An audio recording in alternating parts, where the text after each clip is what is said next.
Treat others the way that you want to be treated. That can be found in the Analects of Confucius. It can be found in the writings in the Bible. It can be found in the writings of Carl Jung. I think it's a valuable lesson and something that people can live their lives by.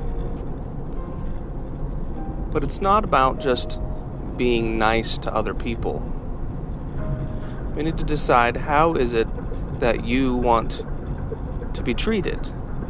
You need to take a lot of reflection and decide, how is it that you want others to treat you?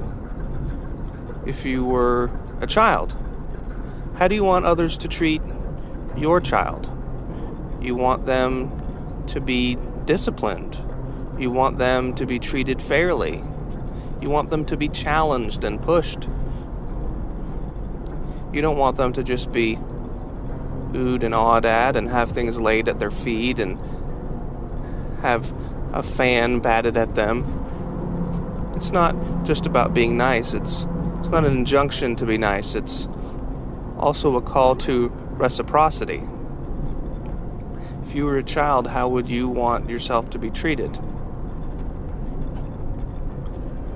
And more than that, how is it that you want others to treat you? See, because a great many of us, we're treating other people a lot better than it is that we're treating ourselves. And why is that the case? Why are we treating other people better than we treat ourselves? A lot of times we're not living up to maybe our own expectations. We recognize that we are a fragile and broken creature. As human beings, we realize that we err and we fall and we make mistakes. It's like the answer to the question of, why is it that people dislike themselves? Why are we not treating ourselves as well as we should? We are an imperfect creature. And as a fully conscious, imperfect creature, we are well aware of our own fragility. And we don't take care of ourselves as we should. So when we say the sentence, treat others the way that you yourself want to be treated, you really need to take a long look and self-reflection and decide, well, how is it that you want to be treated? And decide, why is it that you are not treating yourself in that same manner? A great many of us are treating other people better than we treat ourselves. We need to be holding ourselves up to that same level of accountability. As fragile creatures and as broken creatures, we might not be where it is that we want to be right now in life. But there's always the ability to improve ourselves and make ourselves better and take ourselves to that place where we want to be. We shouldn't really be comparing ourselves to other people. Maybe that's a reason why some of us don't like each other, because we're too busy comparing ourselves to other people, and we're finding ourselves not living up to this imaginary ideal. But trying to live up to some kind of ideal, it's living in judgment. It's good to have goals, but when you're when you're looking up to some imaginary ideal of what life should be, and you're looking at other people, you're looking in the wrong direction. Because we all falter, we all fail, we all have these things going on in our lives, and you're looking at this one person and saying, this individual encapsulates everything that I wish that I was, and I'm not. Well, all the little details matter. You don't know what that person's life has been like. You don't know what they've been through. Maybe they've had 3 divorces, and they've had all of these traumas and these things going on in their lives, and they wouldn't be who they are if it were not for all of those little things that built up into becoming who they are today.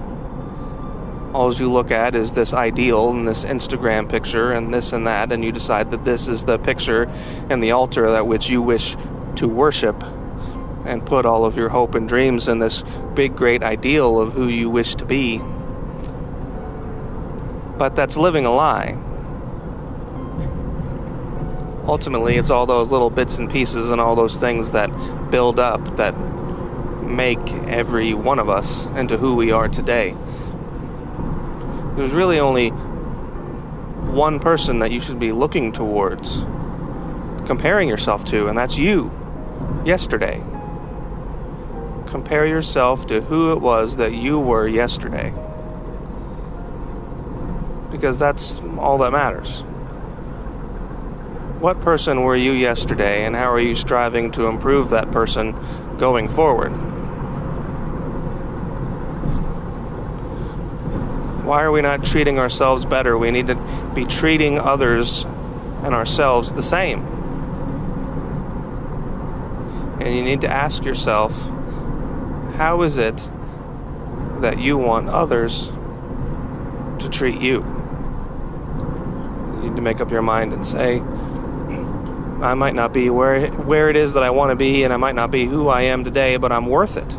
I'm worth improving on. I'm worth it. I'm worth everything. And that's the one beautiful thing about us all being individuals. We all have a light to bring into this world. We have something valuable to give. And if we don't let our light shine through into this world, then the world can become a very dark place. The world needs you, and it needs the light that you can provide. It's a moral obligation. The world can be a dark place if it wasn't for you and your individuality and those gifts and those things that you have that nobody else possesses, and all those little bits and pieces of your life that add up to create who you are today. Nobody else has gone through that. Nobody else has that, has experienced that. There is nobody else in the world that is like you. So let your light shine through into this world, and the world will be all the better for it.